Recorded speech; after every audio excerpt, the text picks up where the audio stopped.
In 2001, I'm living with a bunch of liberals in DC. George Bush has just been elected president, and to protest, we put this giant photo of Bill Clinton over the fireplace. It just makes us feel better, because we believe that if you just have the right institutions and all the rich people pay for those institutions, everyone's life will be happier. And we believe this despite the fact that we were living in a group house. And for a white privileged guy like me, a group house is pretty much like living in a state of nature. But somehow we managed an equilibrium and things worked out. Like if I never did the dishes and I never did the dishes, just like Fun Dip over there, it's okay. It was all right because Sarah would take care of it. And if Sarah didn't like taking out the trash, that was fine because Monica would do that. And if James didn't want to do a damn thing ever, it was cool because we just liked that guy so much. In a way it was kind of Marxist, right? From each according to his ability, to each according to his need.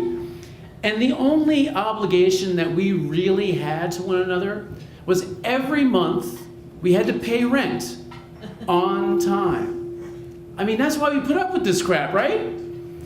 But anyway, July rolls around, and I notice in the living room this gadgetry popping up on the table, right? It's a PDA, cell phone, laptop, music player. Apple hadn't come along yet to unify these things, and so there are plugs going everywhere. And there's also a stack of business cards with the name Jason Cameras. And I knew that name. I knew that name because every day we got graduate school mailers and junk mail addressed to Jason Cameras and everyone who had ever lived in this house. And I got to thinking because Sarah, my roommate, she had been there forever and she lived with him briefly and she was always so fond of him. She'd be like, he's just an amazing guy. But I had to wonder, how amazing can you be if you can't figure out how to forward your mail, right? So I figured he'd be with us for a few days or something like this. This is what it's like in a group house. Guests come and go. And sure, they upset the equilibrium. They surely don't pay rent. But I figure being liberal involves accepting a certain amount of freeloading, right? So I'm okay with this. But soon there are redundant milk jugs in the fridge that say Jason. And he gets up early in the morning, right? So my long hot shower becomes a short cold shower. And at 6 o'clock, he's always settling in to watch the BBC World News. And all I want to do is follow my routine and watch Judge Judy.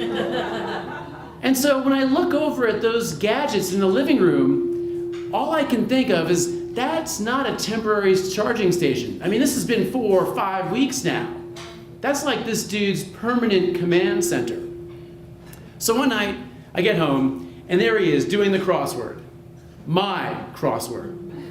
And I'm like, so, how much longer do you think you're gonna be here? And he doesn't even look at me. He's working his thing, and he's like, not too long. I just got out of Harvard, master's degree in public policy, so I figure it's just a matter of time before I find my dream job, and then I can help those kids get ahead. This guy was making me sick, okay? And I was like, well, who was it again who said you could stay here? And with that, he turns away and looks me right in the eyes. James. James said I could stay here. Now, James is the guy who takes your wet laundry out of the dryer, throws it in the chair, and puts his own laundry in there. Any deal with James is inherently illegitimate. Everyone knows this. And so the next day, I'm headed to the bathroom, and James just happens to be coming out, and I stop him. How long did you say Jason could stay here? And he rolls his eyes back into his head like he's reviewing the entirety of his life. And he's like, actually, I think Sarah said he could stay here. And with that, Sarah's door bursts open and she runs out into the hall and she's like, what? He told me Monica said he could stay here. whoa, right? So we take a step back and we're just staring at our feet, right? I mean, I feel like a hapless UN weapons inspector. And Sarah goes, we need to have a house meeting. Shit was about to get real. But of course, we're liberals, we're very consensus-oriented, so it took forever for us to find a time when we all could get together. And in this, chasm, this gap, Jason's aura only gathered strength. I mean, I started tiptoeing around my own home. I was desperate to avoid him. I mean, he was like the personification of Rush Limbaugh, and I didn't want to encounter that. Only James had the guts to confront him. Yeah, I overheard him say, man, you could be a little nicer, which wasn't the point at all. So he's not our best diplomat. What can we say? Love him. I love that guy, though. So we have our meeting, and we lay out the case against Jason. And it turns out that he had kept his key from 3 years ago when he moved out, and that's how he slipped back in and into our lives. So, that was that. You think it was a pretty slam dunk case against him, but because we're liberals, we believe in mitigating circumstances and due process. I mean, maybe he picked up some bad habits at Harvard, right? That's not his fault. It's not his fault at all. And Sarah, she tried to say some words in his defense. Like, guys, I'm sure he'll be out soon. He just wants to help kids and let them have brighter futures. Maybe he can stay. But I had to interrupt her. Sarah, he's a liar, and he hasn't paid rent for 2 months. And even James was like, he gotta go. But how, right? I personally hope that Adam Smith's invisible hand would just kind of shove him out the door. But that was impractical, and Sarah suggested that maybe we change the locks. Eventually, he'll figure it out. But that didn't seem very mature.